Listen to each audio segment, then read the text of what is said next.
Hello, আসসালামু আলাইকুম। আশা করি সবাই ভালো আছেন। লাস্ট ভিডিওতে বলছিলাম যে পরের ভিডিওটা হবে আইপিএল এর বিজনেস মডেল নিয়ে। পুরো আইপিএল এর বিজনেস মডেলে মাত্র ৪ টা কম্পোনেন্ট আছে। একটা হচ্ছে বিসিসিআই নিজে, সেকেন্ড হচ্ছে টিমসগুলা, থার্ড হচ্ছে ব্রডকাস্টার, ফোর্থ হচ্ছে স্পন্সরস।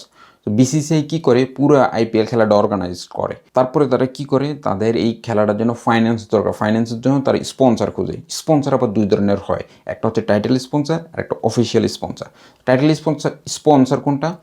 এই যে আইপিএল এর নামের আগে একটা শব্দ লাগে, দেখবেন বর্তমানে টাটা আছে, টাটার আগে ভিভো ছিল, ভিভোর আগে ড্রিম 11 ছিল, ড্রিম 11 আগে আবার ভিভো ছিল, তার আগে পেপসি ছিল, এবং সবার প্রথমে ছিল হচ্ছে ডিএফএল। এই শব্দগুলো কোত্থেকে আসছে? এই শব্দগুলা এমনি এমনিতে আসে নাই, এটাকেই বলে টাইটেল স্পন্সর। অর্থাৎ আইপিএল এর নামের আগেই হচ্ছে ওই পার্টিকুলার কোম্পানির নামটা বসবে।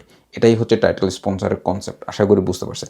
এবং এই টাইটেল স্পন্সর সত্ত্বে সেল করে বিসিসিআই কিন্তু হিউজ টাকা ইনকাম করে, এবং এই টাকাটা পুরোটা সে নিজে রেখে দেয় না, তার 50-50 ভাগ করে। 50% কি করে? বিসিসিআই নিজস্ব ইনকাম হিসেবে রেখে দেয়, আর বাকি 50% ইকুয়ালি ডিস্ট্রিবিউটেড করে প্রত্যেকটা টিমের মধ্যে। সেকেন্ড যে অফিসিয়াল স্পন্সর, অফিসিয়াল স্পন্সর আবার অনেকগুলো হয়। অফিসিয়াল স্পন্সর কোনগুলো? অফিসিয়াল স্পন্সর হচ্ছে যে পাওয়ার প্লে সময় যে বলে যে, মানে ধারাভাষ্যের সময় বলবে, আপনি যদি শুনে থাকেন যে অমুক কোম্পানি পাওয়ার প্লে। আবার স্ট্র্যাটেজিক টাইম আউটের সময়ও বলবে, এবং স্ট্র্যাটেজিক টাইম আউটের সময় ওটা সাইড স্ক্রিনে দেখাবে অমুক company strategic time out 2 minute 30 second. Third হচ্ছে রান আউটের সময় হচ্ছে দেখাবে অমুক কোম্পানি রান আউট। আবার যখন রান আউটের রিভিউ হবে, রিভিউর সময় ওই কোম্পানির লোগোটা উপরে আসবে কি ওই সাইড স্ক্রিনে।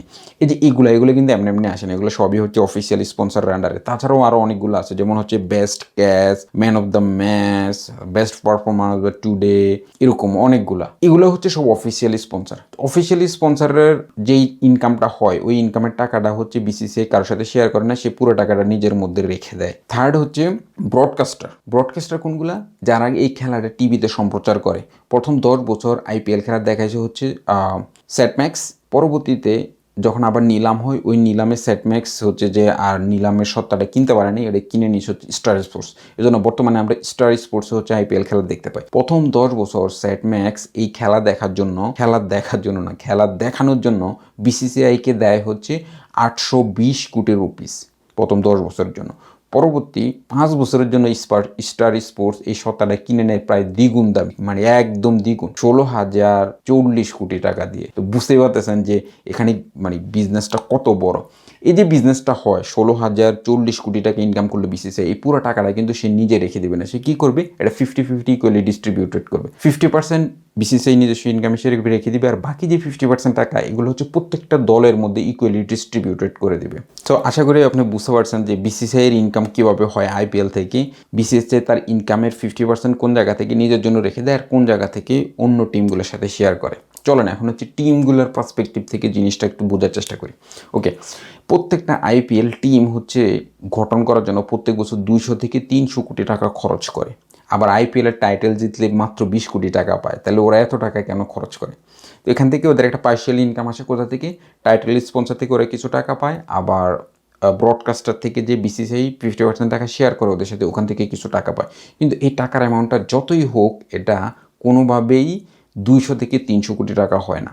তাহলে এই দলগুলোর মালিকরা কীভাবে ইনকাম করে? যদি ইনকামে না করতো, তাহলে তো ওরা প্রত্যেক বছর এত টাকা খরচ করে দল বানাইতো না, বিপিএলের মতো কয়দিন পরে পরে হারায় যেত দলগুলো। ওরা যেটা করে, ওরা নিজেরও আবার স্পন্সর সেল করে। তো দলগুলি স্পন্সর কীভাবে সেল করে? প্রত্যেকটা টিম তার যে আউটফিট থাকে, অর্থাৎ জার্সি থাকে, ট্রাউজার থাকে, ক্যাপ থাকে, এগুলোর মধ্যে বিভিন্ন কোম্পানির ব্র্যান্ডিং করতে পারে। ব্র্যান্ডিংটা 10টা করতে পারে, জার্সির মধ্যে 6টা, প্যান্টের মধ্যে 2টা, এবং ক্যাপের মধ্যে 2টা, ক্যাপের সামনে একটা পিছে একটা। এই টোটাল 10টা কোম্পানির স্পন্সর করে ওরা ওখান থেকে হিউজ টাকা ইনকাম করে। সেকেন্ডলি, এই যেই দলগুলো খুব জনপ্রিয়, ওদের একটা ফ্যান বেস থাকে। ফ্যান বেসের ওরা হচ্ছে মার্চেন্টাইজের জিনিসপত্র কিনে, মানে ক্যাপ, ব্রেসলাইট, তারপরে হচ্ছে ড্রেসেস, মানে জার্সি, অফিসিয়াল জার্সি যেটাকে বলে আর কি, শুজ, সুভিনিয়র, মোবাইল কাভার, এই টাইপসের অনেক জিনিস ওরা কিনে।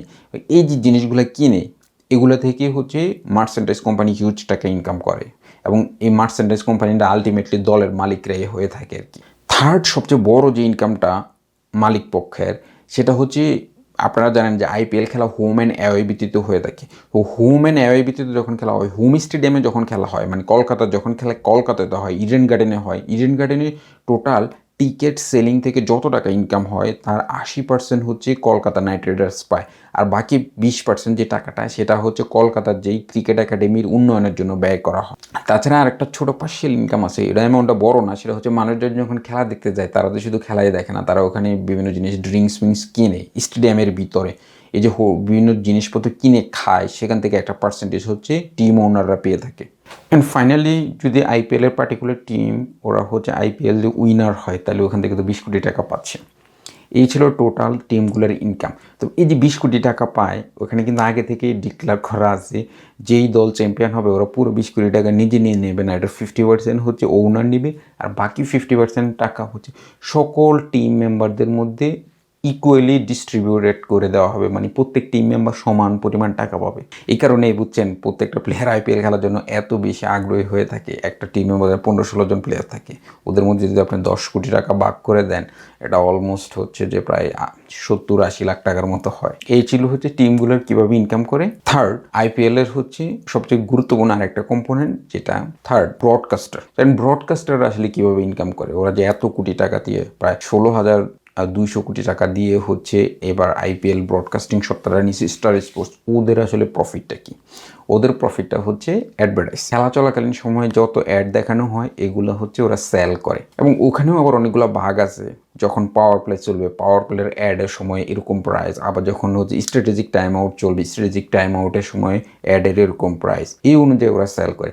এই যে ব্রডকাস্টাররা 16,000 কোটি টাকা দিয়ে হচ্ছে 5 বছরের জন্য আইপিএল ব্রডকাস্টিং সত্ত্বে কিনলো, আপনার কি মনে হয় ওরা লস করবে? না, ওরাও লস করবে না, ওরা আরও বেশি টাকায় অ্যাডভার্টাইজিং সেল করবে এবং সেখান থেকে ওরা প্রফিট। এবং লাস্ট যেটা সেটা হচ্ছে যারা হচ্ছে স্পন্সর হয় ওদের আসলে লাভটা কি বা ওদের আসলে প্রফিটটা কি? আইপিএল স্পন্সর হয়ে ওদের কয়েকটা প্রফিট আছে, তার মধ্যে আইপিএল স্পন্সর হয়।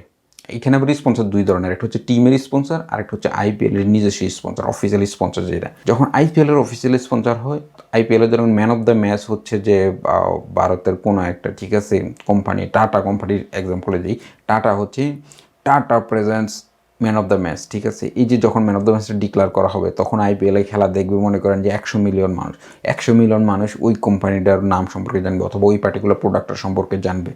যখন অফিসিয়াল স্পন্সর হয় ওরা এভাবে মার্কেটিংটা করে। সেকেন্ড হচ্ছে যখন টিমের যারা স্পন্সর হয় পার্টিকুলার টিমের প্লেয়াররা যখন খেলে, এখানে বিভিন্ন কোম্পানির লোগো থাকে, হেডের মধ্যে লোগো থাকে, এটার মধ্যে একটা মার্কেটিং হয়। সেকেন্ড হচ্ছে যেই কোম্পানি স্পন্সর হয় ওই দলের ক্রিকেট প্লেয়ারদেরকে দিয়ে ওই কোম্পানির অ্যাড করাইতে পারে। এই জন্য দেখবেন যে আইপিএল খেলার সময় প্রচুর ক্রিকেটাররা দিয়ে অ্যাড দেওয়া হয়। কারণ কি, এমনিতে যদি কোম্পানিগুলো ক্রিকেটারদেরকে দিয়ে অ্যাড করাতে চাইতো ওখানে অনেক রেস্ট্রিকশন ছিল, আবার টাকা পয়সার ব্যাপার ছিল। পার্টিকুলার দলের স্পন্সারই কোনো একটা কোম্পানি, তারা কিন্তু খুব সহজে ওই অপরচুনিটিটা নিতে পারে প্লেয়ারদেরকে দিয়ে অ্যাড করানোর জন্য। এই ছিল মোটামুটি আইপিএলের পুরো বিজনেসের প্রসেসটা, কীভাবে বিসিসিআই আইপিএল অর্গানাইজেশন করে এবং তারা কীভাবে টাকা পয়সা খরচ করে এবং ইনকাম করে। তারপরে হচ্ছে টিমগুলো কীভাবে টাকা পয়সা ইনকাম করে, ব্রডকাস্টাররা টিভিতে খেলা দেখার বিনিময়ে যে এত টাকা দেয় তার বিনিময়ে তারা কী পায় বা তারা কীভাবে টাকা পয়সা ইনকাম করে, এই প্রসেসটা। অ্যান্ড ফাইনালি যারা স্পন্সর হয় তারা আসলে কেন স্পন্সর হয়। আশা করি আপনার এই ভিডিওটা ভালো লাগছে। যদি ভালো লাগে যেটা করতে হবে নিজ দায়িত্বে করে নেন, লাইক শেয়ার সাবস্ক্রাইব যা যা হয় আর কি। আল্লাহ হাফেজ, পরের ভিডিওতে দেখা হবে।